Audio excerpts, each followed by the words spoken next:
Ndikweza Yesu mpulumutsi, ndikweza Mbuye wangano,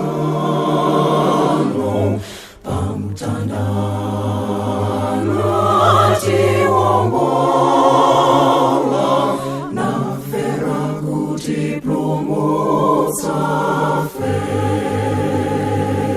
Mkweze Yesu nalonjeza,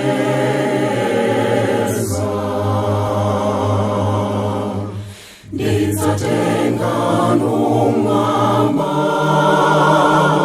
ndikweze mpulumutsi wanga, adzakupulumutsa iwe.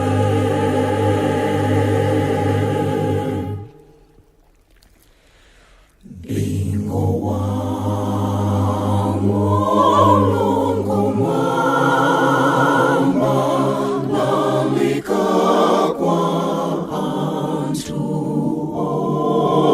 onse, utenga wa chipulumutso, pita uza anthu amvere. Mkweze Yesu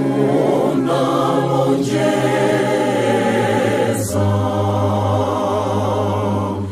ndidzatenga numwamba, ndikweze mpulumutsi wanga, adzakupulumutsa iwe.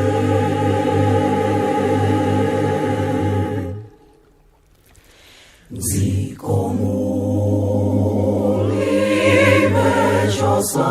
limechosata, tembekeza kwathu kumwamba,